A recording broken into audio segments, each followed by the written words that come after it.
चलिए दोस्तों, तो बढ़ते हैं ट्रांजैक्शंस की तरफ और देखते हैं कि इनकी जर्नल एंट्रीज किस तरीके से पास होती है। जो हमारा मेन पर्पस है यहाँ पे वो ये है कि हम अपनी नॉलेज को, अपने कॉन्सेप्ट को इतना शार्प कर लें कि कोई भी ट्रांजैक्शन हो, चाहे वो हमारे बुक में है, चाहे वो बुक में नहीं है, चाहे वो आपके 11 तक के लेवल पे है, चाहे वो नहीं है, या मैं कह दूं कि आउट ऑफ द कोर्स या आउट ऑफ द सिलेबस जाके भी आपसे अगर मैं कोई ट्रांजैक्शन आपको स्पेल आउट करूं तो आप उसकी एंट्री पास करने के योग्य होने चाहिए। जब हम ये एंट्री पास करने की बात करेंगे तो हम इसके पीछे किसका रेफरेंस लेके चलेंगे? हम लेके चलेंगे अपने अकाउंटिंग इक्वेशन चैप्टर का रेफरेंस, क्योंकि ये बहुत इजी चैप्टर था, हमने इसको तमीज से समझ लिया था। और इसके बाद जितने भी हमने रूल्स वगैरह सीखे हैं डेबिट क्रेडिट के, चाहे वो ट्रेडिशनल हो चाहे वो मॉडर्न हो, इन सभी बातों को, जितना भी हमारा अभी तक का कॉन्सेप्ट डेवलप हुआ है, उसके बेसिस पे अप्लाई करेंगे सभी ट्रांजैक्शंस के ऊपर, और आप पाएंगे कि कोई भी ट्रांजैक्शन की एंट्री करना बिल्कुल भी मुश्किल नहीं है। नंबर 1। नंबर 2, फॉर्मेट हमने पीछे एक देखा था, फॉर्मेट को हम बार बार ड्रॉ करके नहीं चलेंगे, क्योंकि वो एक बेसिक सी चीज है जो कि आप एग्जाम में आपको अप्लाई करना है। आपके नॉर्मल कोर्स में अपनी प्रैक्टिस में उसको अप्लाई करने की इतनी कोई खास आवश्यकता नहीं है। डेट लिखना है वो आपको पता है, पर्टिकुलर्स में आपको एंट्री लिखनी है, नरेशन लिखना है, दैट यू नो। उसके बाद लेजर फोलियो आता है और उसके बाद डेबिट क्रेडिट आता है। तो हम उसको फॉर्मेट में अरेंज ना करते हुए हम ट्रांजेक्शन्स पे पहले फोकस करेंगे, कॉन्सेप्ट को डेवलप करने पे पहले फोकस करेंगे, और फॉर्मेट में उतारना किस तरीके से वो हम किसी भी एक प्रीवियस ईयर के क्वेश्चंस वगैरह जब सॉल्व करेंगे तो हम उसको अप्लाई करके देख लेंगे। फिलहाल आपका फोकस होना है सिर्फ और सिर्फ कॉन्सेप्ट बिल्डिंग में, जर्नल एंट्रीज किस तरीके से फॉर्म हो रही है इसके ऊपर। ठीक है, चलिए, जो पहला ट्रांजैक्शन इसमें बात कर रहा है बिजनेस के कमेंसमेंट की और ड्राइंग की। तो आपको देखना है कि जब बिजनेस कमेंस होता है तो उस टाइम पे एंट्रीज कैसे होती हैं, और अगर ड्राइंग की सिचुएशन आती है तो उस टाइम पे एंट्री कैसे होती है। ठीक है, आइए जी अपने बोर्ड की तरफ मूव करते हैं और यहां पे हम कोशिश करते हैं इसको समझने की। तो सबसे पहला ट्रांजैक्शन है बिजनेस स्टार्ट होने के ऊपर। तो जब बिजनेस स्टार्ट होगा तो आपको यह समझना है कि बिजनेस स्टार्ट के वक्त प्रोप्राइटर क्या चीजें लेके आता है। तो जब हमने जर्नल एंट्री की, जब हमने अकाउंटिंग इक्वेशन किया, तब हमने क्या देखा था कि जब कमेंसमेंट ऑफ बिजनेस होता है, जब बिजनेस कमेंस होता है तो उस केस में क्या होता है? Commencement of business. तो जो प्रोप्राइटर है वो प्रोप्राइटर क्या करता है, हो सकता है कैश के फॉर्म में लेके आए, कभी कभार हमने देखा कि वो कुछ एसेट्स वगैरह भी ले आता है, कभी कभार हमने देखा कि वो कुछ स्टॉक वगैरह भी ले आता है। इन एनी सेंस जब बिजनेस स्टार्ट हो रही है तो मतलब क्या है कि प्रोप्राइटर कुछ चीजें इंट्रोड्यूस कर रहा है अपने इंटरप्राइज के अंदर, अपनी प्रोप्राइटरशिप फर्म के अंदर। तो जब भी वो कुछ इंट्रोड्यूस करता है वो क्या लेके आता है? एसेट्स लेके आता है। ठीक है सर, और उन एसेट्स को जब वो फर्म में आ जाती है, जैसे कि ये एक प्रोप्राइटर है आपका, इसने एक बिजनेस स्टार्ट किया, एक बिल्डिंग बनाई, इसके अंदर कहा कि भैया मैं ये बिजनेस को रन करूंगा। इस बिजनेस को रन करने के लिए इसने क्या किया, यहां पे कुछ कैश इंट्रोड्यूस किया। और क्या किया इसने? कहा बिजनेस में भैया कई टाइप की फर्नीचर की आवश्यकता है, मेरे पास फर्नीचर रखा हुआ है, तो मैं पहले कैश लेके आऊं और वो उस कैश से फिर फर्नीचर खरीदूं, इससे अच्छा जो फर्नीचर रखा है वही लेके चला जाता हूं। तो इसने कुछ फर्नीचर या कुछ एसेट्स वगैरह भी इंट्रोड्यूस कर दिए अपने बिजनेस में। तो हम क्या बोलते हैं कि ये जो हमारा बिजनेस फॉर्म है, इसके अंदर आपके पास जो भी इस टाइप से सामान आ रहा है वो क्या है? वो सारा एसेट्स है। और ये जो लेके आ रहा है उस सभी का टोटल को हम क्या नाम देते हैं? उसको हम नाम देते हैं कैपिटल। उसको हम क्या बोलते हैं कि ये इस प्रोप्राइटर की पूंजी है जो इसने इंट्रोड्यूस किया, इन्वेस्ट किया अपने बिजनेस फर्म के अंदर। ठीक है, अब एसेट्स जब आपका बढ़ता है तो आपने अकाउंटिंग क्वेश्चन में दिखा था, आप एसेट्स में प्लस कर देते हो और कैपिटल को आपका ये लायबिलिटी है, और लायबिलिटी जब बढ़ता है तो उसको आप क्रेडिट करते हो, या फिर आप कह सकते हो कि कैपिटल में जाके उसको आप ऐड कर देते हो। तो अब अगर इसकी एंट्री पास करनी हो तो आपकी एंट्री क्या होगी? तो आपका एसेट प्लस हो रहा है तो हम क्या बोलेंगे कि हमारे बिजनेस में क्या क्या चीजें आ रही है। आपके बिजनेस में आ रहा है कैश, तो आप बोलेंगे कैश अकाउंट डेबिट। ठीक है, सपोज कीजिए कि ये कुछ पैसा जो है वो कैश की फॉर्म में नहीं लेके आता है, वो बैंक की फॉर्म में लेके आता है, स्टोर्स की फॉर्म में लेके आता है। स्टोर्स बोले तो इन्वेंट्री की फॉर्म में लेके आता है, फर्नीचर्स आपने लेके आता है। ये भी पॉसिबल है कि ये प्रोप्राइटर आपको लाइबिलिटीज भी लाके दे। मतलब क्या हुआ कि इसके सर के ऊपर 10 लाख रुपए का एसेट था तो 1 लाख रुपए की लाइबिलिटी भी थी। इसने कहा कि भैया ये एसेट भी आज से बिजनेस का हुआ और ये लाइबिलिटी भी जो है वो बिजनेस पे करेगा। तो ऐसा भी पॉसिबल है कि वो लाइबिलिटीज भी लेके आए। ठीक है, तो मैं इसको 3 कैटेगरी में क्लासिफाई कर रहा हूं। फर्स्ट, जहां मैं कह रहा हूं सिर्फ और सिर्फ वो पैसे लेके आया है, तो cash account debit 2। Cash account debit 2 क्या होगा आपका? जितना भी वो कैश लेके आया, लेट्स से 10 लाख रुपए, तो cash account debit to capital account. ठीक है, कितने रुपए? 10 लाख रुपए, या चलो शॉर्ट में 10,000 रुपए कहते हैं। ठीक है सर, ये हुआ। आप नरेशन क्या लिखेंगे? इसकी नरेशन क्या लिखेंगे, तो मैंने कहा है आपको कि नरेशन में आपको क्या करना है, बीइंग वर्ड यूज करते हुए जो सवाल लिखा होता है वो सवाल आप उतार देंगे। ये बीइंग वर्ड आप ना भी यूज करो कोई दिक्कत नहीं है, कोई नंबर नहीं कटेगा, इस तरीके से लिखा जाता था, ये स्टार्टिंग से चलता हुआ आ रहा है। तो आप क्या बोलेंगे, being capital introduced by proprietor. अगर आपको नाम पता है तो लिख देंगे by Ram, by Shyam, by Mohan, जो भी नाम है, ठीक है। आप इसको कुछ और तरीके से लिखना चाहते हो लिख सकते हैं क्या, आप कोई भी अंग्रेजी लिख सकते हैं। इसका बस मोटा मोटा मतलब ये है कि आप जो अंग्रेजी लिखे उससे ये पता लग जाए कि ये ट्रांजैक्शन हुई क्या है। आप लिख सकते हैं being cash introduced by the proprietor, being cash transferred by the proprietor into the business firm, कुछ भी इस तरीके से आप लिख सकते हैं। द थिंग इज कि उस नरेशन से, उस अंग्रेजी से आपका जो ट्रांजैक्शन है वो आइडेंटिफाई होना चाहिए, ठीक है सर। ये हुआ जब मैंने कहा सिर्फ और सिर्फ कैश लेके आया। मैं कहता हूं जी कैश के अलावा और भी कई फॉर्म के वो एसेट्स लेके आता है, तो जितने भी प्रकार के वो एसेट्स लेके आएगा वो सारे एसेट्स आपके कहां आ जाएंगे, वो आ जाएगा आपका cash account debit. Let's say वो फर्नीचर भी लेके आया तो आप क्या बोलोगे, फर्नीचर अकाउंट डेबिट, जितने का भी फर्नीचर लाया। लेट्स से वो स्टॉक भी लेके आया है तो stock account debit. Let's say वो मशीनरी भी लेके आया है तो आप करोगे क्या, मशीनरी अकाउंट डेबिट। ऐसे कितने भी एसेट्स हो सकते हैं, मैंने एग्जांपल के तौर पे कुछ बता दिए। और टू कैपिटल अकाउंट, ठीक है। अमाउंट लेट्स से ये कहते हैं कि ये हमारा 10,000 रुपए, फर्नीचर 5,000, स्टॉक 2,000 और ये है अपना 3,000, ठीक है। ये टोटल हो गया आपका 20,000 का आपका कैपिटल इंट्रोड्यूस हो गया। नरेशन क्या लिखेंगे, being assets introduced by the proprietor, भाई बड़े सारे एसेट्स लेके आया है, ठीक है सर। ये हो गया दूसरा फॉर्म। तीसरा फॉर्म क्या हो सकता है, तीसरा फॉर्म हो सकता है जब वो एसेट्स भी लेके आ रहा है और साथ ही में कुछ लाइबिलिटीज भी लेके आ रहा है। बहुत रेयर है, शायद ही आपको सवाल में दिखेगा, बट माय पॉइंट इज कि हम हर कॉर्नर से ट्रांजैक्शंस के एंगल को समझना चाह रहे हैं। तो चाहे एसेट्स लाए चाहे लाइबिलिटी लाए, अगर लाइबिलिटी लाएगा तो उस केस में ट्रांजैक्शन किस तरीके से होती है, तो आप सारे एसेट्स को डेबिट करते हैं। एग्जांपल के तौर पे मैं 2 एसेट्स ले लेता हूं, कैश अकाउंट डेबिट और एक एसेट ले लेते हैं आपका फर्नीचर, तो furniture account is also debit. 2 अब अगर कुछ लाइबिलिटी लेके आ रहा है तो वो आपको लाइबिलिटी लिखना पड़ेगा। लेट से मैं लाइबिलिटी का एक एग्जांपल यहां पे एज्यूम कर लेता हूं कि वो कुछ क्रेडिटर्स वगैरह लेके आ रहा है। ये क्रेडिटर्स लाने का मतलब क्या हुआ कि उसकी कोई उधारी रही होगी पर्सनल लेवल पे, उसने कहा कि इसकी पेमेंट अब मैं फर्म से करूंगा क्योंकि मैंने बहुत सारे एसेट्स लेके गया हूं, तो मैं कुछ लाइबिलिटीज भी फर्म में ट्रांसफर कर रहा हूं। अब इसको फर्म पे करेगी, फर्म मेरी ही है, मैं पे करना चाह रहा हूं लेकिन फर्म के थ्रू, तो ऐसा भी किया जाता है। तो टू क्रेडिटर और क्या हो जाएगा, टू कैपिटल। अब इसका मतलब कुछ इस तरीके से समझिए कि अगर उसके पास कैश वो लेके आ रहा है 10,000 रुपए का और फर्नीचर ला रहा है लेट से वो 5,000 रुपीज का, और वो कहता है कि जी मेरी उधारी भी 3,000 रुपए की जो मैं लेके आ रहा हूं, जो कि मैं फॉर्म से पे करूंगा, तो हम क्या बोलेंगे कि भैया तुम 15,000 का एसेट लाए लेकिन 3,000 की लाइबिलिटी भी ले आए, तो तुम्हारा जो पैसा है, तुम्हारा जो नेट कैपिटल है वो कितना है, सिर्फ और सिर्फ 12,000 रुपए। बिल्कुल लॉजिकल है। एसेट्स लाया था तो उसका कैपिटल बनता था, बट लाइबिलिटी लेके आ गया तो फर्म क्या कहेगी, फर्म ये कह रही है कि तुमसे हमें 15,000 मिले तो हैं लेकिन तुम्हारे चक्कर में मुझे 3,000 रुपए पे भी करने पड़ेंगे। अब अगर 3,000 रुपए पे मुझे करने पड़ेंगे तो ऑब्वियसली बात है कहां से कटेगा, तुम्हारे कैपिटल से ही कटेगा। तो कैपिटल में से 3,000 कट के आपका जो बाकी 12,000 रुपए है वो कैपिटल के नाम से दर्शाया जाएगा। नरेशन क्या लिखेंगे, हम लिखेंगे यहां पे being assets and liabilities, assets and liabilities introduced by the proprietor, ठीक है। ये आपका यहां पे क्या हो जाएगा, नरेशन। तो दिस इज द सिचुएशन। अब इसके अंदर एक चीज और क्या आती है जिसे हम कहते हैं मिसिंग इंफॉर्मेशन, कि जब कभी भी इस टाइप से ट्रांजैक्शन दी होती है तो उस टाइम पे ये पॉसिबिलिटी हो सकती है कि आपको कोई एक ट्रांजैक्शन की इंफॉर्मेशन ना दी जाए, और मैक्सिमम टाइम वो क्या होता है, वो होता है आपका कैपिटल। मतलब क्या हुआ कि आपको एक ओपनिंग एंट्री पास करने के लिए दी जाएगी, या फिर आपको इस तरीके से एसेट्स और लाइबिलिटी दिया जाएगा और आपसे कहा जाएगा कैपिटल फाइंड आउट करना है आपको ओपनिंग एंट्री पास करते हुए। तो आप कुछ नहीं करना, आपको एंट्री पास करेंगे, कैपिटल होगा, दैट इज फॉर श्योर। बिना कैपिटल के तो आपका बिजनेस रन नहीं करेगा। और इस तरीके से आप टोटल करोगे और जो भी बैलेंसिंग फिगर निकलेगा उसको आप बोल दोगे क्या है, वो कैपिटल है। या कभी ऐसा सिचुएशन हो कि आपको एसेट्स दे रखे हैं, कैपिटल भी दे रखा है, और तभी आपका मैच नहीं हो रहा। मतलब सपोज आपको क्वेश्चन ही कह दे कि एसेट 10,000 का, 5,000 का फर्नीचर, टोटल एसेट आपका 15,000 रुपए का और कैपिटल है 12,000 रुपए का, तो आप बोलोगे सब इसकी एंट्री करेंगे तो मैच ही नहीं करेगा। तो दैट मींस व्हाट कि कुछ ना कुछ वहां पे बैलेंस निकलेगा। उस बैलेंसिंग फिगर को आप क्या बोलोगे, उसको आप बोलोगे लाइबिलिटी।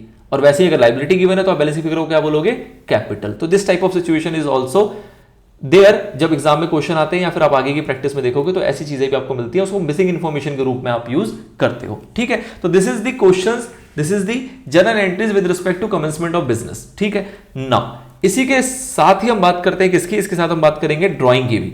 अब जब ड्राइंग होगी तो ड्राइंग के केस में क्या एंट्री हो सकती है सर? ड्राइंग का मतलब क्या हुआ? ड्राइंग का मतलब ये हुआ कि जैसे यहां पे कैश लेके आ रहा था, अब वो कैश लेके जाएगा। जैसे यहां पे वो कई सारे एसेट्स लेके आ रहा था, वैसे ही वो कई सारे एसेट्स लेके जा सकता है। और ऐसे जैसे वहां पे वो लाइबिलिटी लेके आ रहा था, वो सपोज लाइबिलिटी भी लेके जा रहा है। Although this is again rarest thing, जैसे कि लाइबिलिटी लेके आना भी मैंने आपको कहा बहुत रेयर होगा, शायद ही किसी सवाल में दिखेगा। वैसे ही लाइबिलिटी लेके जाना भी बहुत रेयर है और शायद ही किसी सवाल में दिखेगा। But again we are preparing for the worst situation, तो किसी भी सिचुएशन में एंट्री क्या बनेगी अपने को ये समझना है। अभी वो लेके आ रहा था, जो भी चीजें लेके आ रहा था, एसेट बिजनेस में आ रहा था, आप डेबिट कर रहे थे और रिस्पेक्टिवली आपका कैपिटल वहां पे क्रिएट हो जा रहा था। लाइबिलिटी लेके आया तो लाइबिलिटी बढ़ रही थी बिजनेस की, तो लाइबिलिटी जब बढ़ती है तो भी हम उसको क्रेडिट करते हैं, तो इसलिए हमने उसको भी क्रेडिट कर दिया और जो बैलेंस अमाउंट था वो आपका कैपिटल के नाम से लिखा गया। अब सारी चीजें वो लेके जा रहा है, तो जितने भी एसेट्स वो लेके जाएगा वो सारी की सारी क्या कहलाएगी आपकी? वो सारी की सारी आपकी कहलाएगी ड्राइंग। और ड्राइंग के केस में जब एसेट आपके पास से जाएगा तो ऑब्वियस सी बात है यहाँ पे बैलेंस आपका कम होगा, एसेट्स की वैल्यू कम होगी, एसेट्स आपका कम हो जाएगा। और एसेट कम होने का मतलब कि एसेट्स को आपको उल्टा, मतलब जब आ रहा था तो डेबिट कर रहे थे, अब एसेट जा रहा है तो आपको क्या करना पड़ेगा? क्रेडिट करना पड़ेगा। ठीक है सर, तो ट्रांजेक्शन क्या है? ड्राइंग्स। अब ड्राइंग्स कितने भी फॉर्म की हो सकती है, तो पहले एक सिंपल लेके चलते हैं जहां पे उसने ड्राइंग की है। किस चीज की ड्राइंग की है? उसने सिर्फ और सिर्फ कैश की, मतलब cash withdrawn by the proprietor, ये आपका ट्रांजैक्शन है। तो उसकी एंट्री क्या होगी? आप बोलोगे ड्राइंग अकाउंट डेबिट टू, क्या लेके जा रहा है? तो वो कैश लेके जा रहा है, तो टू कैश अकाउंट, लेट से 2000 रुपए का कैश वो लेके चला गया। ठीक है, तो इसकी ये ट्रांजैक्शन हो जाएगी। आप क्या लिखोगे यहां पे? Being cash withdrawn by the proprietor, being cash withdrawn by the proprietor, ये आपका हो जाएगा नरेशन। अब एक चीज ध्यान दें, जब ये ड्राइंग हो रही है तो ड्राइंग का मतलब क्या हुआ? आप ये भी बोल सकते हो कि सर ये कैपिटल क्यों नहीं लिख रहे?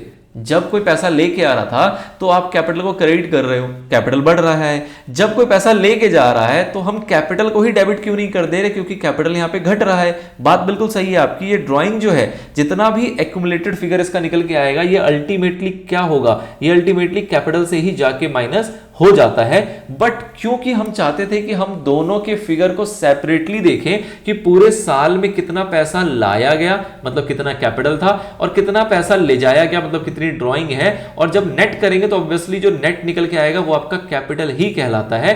बट अगर आप नेट कैपिटल लिख के चलोगे तो आपको ये नहीं पता लगेगा कि कितना आ रहा है कितना जा रहा है। इसलिए दो अलग टर्मिनोलॉजी यहां पे यूज की जाती है to get to know कि how much capital is there, how much capital is invested by the proprietor and how much amount या goods has been withdrawn by the proprietor in terms of drawing। ठीक है, तो बस basically उसका एक nomenclature है। Ultimately result क्या आ रहा है? तो अल्टीमेटली वो कैपिटल में से ही जाके माइनस हो जाता है, बट उसको एक नाम दिया गया जिसको हम ड्राइंग के नाम से पहचानते हैं। ठीक है सर, कैश ले गया तो ये ट्रांजैक्शन। उसके बाद अब सपोज कीजिए, कई बार आप देखेंगे कि जो आपको दिखेगा ये जो ट्रांजैक्शन है ड्राइंग टू कैश, इसकी बहुत सारी फॉर्म हो सकती है। बहुत सारी फॉर्म का मतलब क्या है? आइए पहले एक बार फॉर्म को ही समझ लें। पहला फॉर्म क्या हो सकता है? जहां वो क्या लेके गया है? कैश लेके गया है। ठीक है, दूसरा फॉर्म क्या हो सकता है?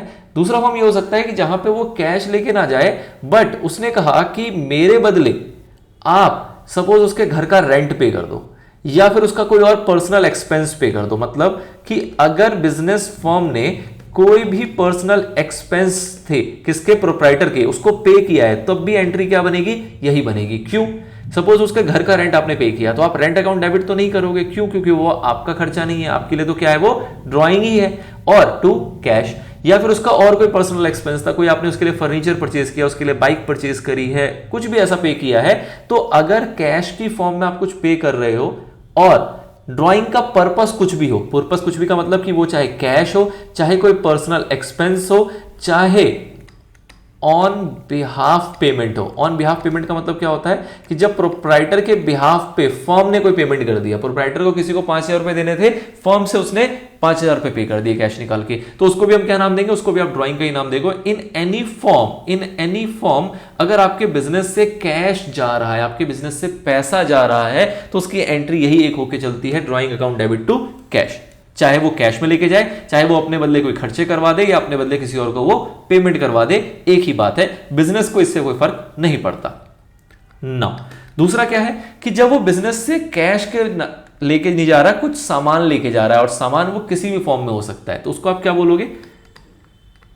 है तो ड्राइंग, ये तो बात पक्की हो गई, तो ड्राइंग अकाउंट तो डेबिट हो गया। अब लेट्स से कि वो कैश लेके जा रहा है तो आप बोल रहे हो कैश अकाउंट, कंपोजिट एंट्री कर देते हैं और सारे एंगल को समझ लेते हैं। अगर वो कोई गुड्स लेके जाता है कि सपोज आपका जो बिजनेस है वो चेयर परचेज करता है, मतलब चेयर परचेज और सेल का काम है आपका, आप चेयर में डील करते हैं और प्रोप्राइटर ने क्या किया, उसमें से 2 चेयर उठा के वो अपने घर ले गया, ठीक है। तो जो चेयर है वो आपके लिए क्या है, गुड्स है। चेयर जो है वो आपके लिए क्या है, गुड्स है। और हमने देखा कि जब हम गुड्स को परचेज करते हैं तो क्या वर्ड यूज करते हैं, परचेज। अब जब वो परचेज ही आपका नहीं रहा, मतलब कि आपने सपोज 1 लाख रुपए का परचेज किया था, उसमें से 10,000 रुपए का परचेज जो है वो प्रोप्राइटर अपने घर ले गया, तो आप क्या बोलेंगे कि जब कोई गुड्स प्रोप्राइटर घर लेके जाएगा तो आपने जिस अकाउंट से परचेज किया था उसी अकाउंट से उसको क्या कर देंगे, माइनस। माइनस का मतलब कि आपने परचेज जब किया था तो अपने परचेज को डेबिट किया था, अब जब वो परचेज में से ही कुछ आइटम वो अपने घर ले गया तो आप परचेज को क्या कर देंगे, क्रेडिट कर देंगे। अब आपके मन में सवाल आएगा, सर इसको सेल ना कर दें, एक तरीके से सेल ही तो हुआ। नहीं, ये सेल नहीं है। क्यों? क्योंकि आपने जितने का परचेज किया था आप उतने का ही सामान अपने प्रोप्राइटर को दोगे। मतलब क्या हुआ कि ऐसा नहीं है कि आपने चेयर खरीदा था 500 रुपए का और आप उसको मार्केट में बेचते हो 600 रुपए का, तो आप प्रोप्राइटर को 600 का दोगे, नहीं। क्योंकि प्रोप्राइटर को तो पता है 500 का है और उसका खुद का बिजनेस है, तो वो जो 500 का आइटम है वो बिजनेस से जब लेके जाएगा तो वो 500 का ही लेके जाएगा, उसमें प्रॉफिट मार्जिन आपको नहीं देगा। अगर वो 600 का लेके जा रहा है तो आप उसको सेल्स एक पर को बोल भी सकते हो। क्यों? क्योंकि वो एक प्रकार से सेल हो गई, आपने खुद को बेचा है या आप किसी तीसरे इंसान को बेचते हो, आपका जो सेलिंग प्राइस है आपने उसी में डील किया है। लेकिन जनरली ऐसा नहीं होगा। जनरली जब इस टाइप से ड्राइंग होती है तो हमेशा वो कॉस्ट पे होती है। तो अगर कॉस्ट पे ड्राइंग होगी तो हम बोलेंगे कि भैया हमारा एक तरीके से परचेज ही कम हो रहा है। अगर 1 लाख रुपए का परचेज था, 500 रुपए का उसमें से परचेज कम कर दो तो परचेज को हमने क्या कर दिया, क्रेडिट कर दिया। तो मतलब क्या हुआ कि आपने अगर कुछ परचेज करते हैं और अगर उसी कॉस्ट प्राइस पे आपके फर्म से, आपके बिजनेस से गुड्स चला जाता है, ये आपका बिजनेस है, इसमें सामान आया था 1 लाख रुपए का और 1 लाख रुपए उसकी कॉस्ट थी, आप इसको आगे बेचते हो सपोज 2 लाख रुपए का या 1.5 लाख रुपए का। लेकिन अगर इस 1 लाख में से आप किसी और को ट्रांसफर करते हो बाय एनी रीजन, अभी हम देखेंगे बहुत सारे रीजन होते हैं जब हमारा गुड्स जो है वो कॉस्ट में ही बाहर चला जाता है। बाहर जाने का मतलब कि जो हमने खरीदा था वो हम किसी और को दे देते हैं at cost price without any profit margin. जिसमें पहला एग्जांपल क्या है, ड्राइंग, कि जब प्रोप्राइटर लेके गया तो हमने कहा भैया ये कॉस्ट में लेके जा रहा है, तो हम ऐसा बोल सकते हैं कि इस परचेज में से इतना परचेज हमारा हुआ ही नहीं, उस परचेज को माइनस कर दो और उतने पैसे किससे ले लेना, प्रोप्राइटर से ले लेना, मतलब उसको ड्राइंग के नाम पे दिखा दिया हमने। हम और एग्जांपल देखेंगे जब हम गुड्स को डिस्ट्रीब्यूट कर देंगे चैरिटी में या फिर हम गुड्स को दे देंगे एडवर्टीजमेंट में। इस टाइप के एग्जांपल में भी आप पाओगे कि हम परचेज अकाउंट को ही क्रेडिट करते हैं। क्यों? क्योंकि वो भी हमेशा कॉस्ट में होता है और हम कहते हैं कि भैया इसको ऐसा करो कि ये मान लो कि परचेज ही इतने से कम कर देते हैं, क्योंकि सेल दिखाएंगे तो हमें प्रॉफिट मार्जिन भी दिखाना पड़ेगा और प्रॉफिट तो यहाँ पे कुछ है नहीं, तो उस केस में आप उसको परचेज ही लिखते हो। एंड इसके आगे और क्या हो सकता है कि अगर कोई वो एसेट्स भी लेके जा रहा है, लेट से कोई फर्नीचर पड़ा हुआ था और वो फर्नीचर ले गया, या फिर कोई मशीनरी पड़ी हुई थी वो मशीनरी ले गया, या कोई भी ऐसा एसेट्स, कोई भी ऐसा ऑफिस इक्विपमेंट था जो कि वो अपने घर ले गया पर्सनल यूज के लिए, तो उन एसेट्स अकाउंट को भी आप क्रेडिट कर दोगे। ठीक है, इसका नरेशन क्या लिखोगे, being cash goods stock asset whatever it is withdrawn by the proprietor. जितनी भी चीजें वो लेके जा रहा है वो सारी की सारी वो वहां से ले गया, ये आपका नरेशन हो जाएगा। थर्ड पॉइंट क्या हो सकता है, which is very rare but may be हो, क्या कि जब वो कुछ लाइबिलिटीज भी लेके जा रहा है, तो लाइबिलिटीज लेके जाएगा तो आपको पता है कि लाइबिलिटीज जो है वो सारी की सारी क्या होती हैं, आपकी क्रेडिट बैलेंस होती है, और जब लेके जाएगा तो उसको आपको क्या करना पड़ेगा, डेबिट करना पड़ेगा। एग्जांपल के तौर पे मैंने यहां पे लिख दिया क्रेडिटर, तो वो क्रेडिटर ले गया, लेट से कैश भी ले गया, कितना कैश ले गया, और मान लीजिए कुछ और एसेट भी ले गया। मैं एक एग्जांपल के लिए फर्नीचर और यहां पे मैं लिख लेता हूं, कैश ले गया सर कितने का, 10,000 रुपए का, 5,000 रुपए का वो फर्नीचर ले गया, 2,000 रुपए का वो क्रेडिटर भी ले गया, कह रहा है कि चलो जी अब तुम्हें पे नहीं करना, मैं पे कर दूंगा। तो हम क्या बोलेंगे, उसकी नेट ड्राइंग कितनी हुई, 15,000 का तो वो सामान ले गया, लेकिन 2,000 की लाइबिलिटी भी ले गया। लाइबिलिटी ले जाने का मतलब कि हमारे सर का बर्डन वो ले गया, तो हम बोलेंगे भैया 15,000 का सामान ले गए तुम ये कैश लेके नहीं जाते तो हम क्रेडिटर को ही पे करते, अब तुम पे कर दोगे तो कोई दिक्कत नहीं है। 15,000 में से 2 माइनस करके हम बोलेंगे तुम्हारी जो नेट ड्राइंग है वो कितने की है, सिर्फ और सिर्फ 13,000 रुपए की, जो हमें तुमसे वसूलना है या फिर तुम्हारे कैपिटल में से इसको एडजस्ट करना पड़ेगा, काटना पड़ेगा, माइनस करना पड़ेगा। ठीक है, तो this is the possibility of drawings just opposite to the capital. जैसे हमने कैपिटल को ट्रीट किया था उसके जस्ट अपोजिट हम ट्रीट करते हैं ड्राइंग को, but this is the all possible outcomes जो कि आ सकती है कमेंसमेंट या फिर ड्राइंग के टाइम पे। ठीक है, तो ये सारी ट्रांजैक्शंस हो सकती है, और उसको जनरल की फॉर्म में किस तरीके से देखते हैं वो मैंने आपको यहाँ पे दिखा दिया है। आई होप आपको ये दोनों जो ट्रांजैक्शंस थी वो अच्छे से क्लियर हो गई होगी और आप इससे मिलते जुलते ट्रांजैक्शंस आप आराम से अटेम्प्ट कर पाएंगे।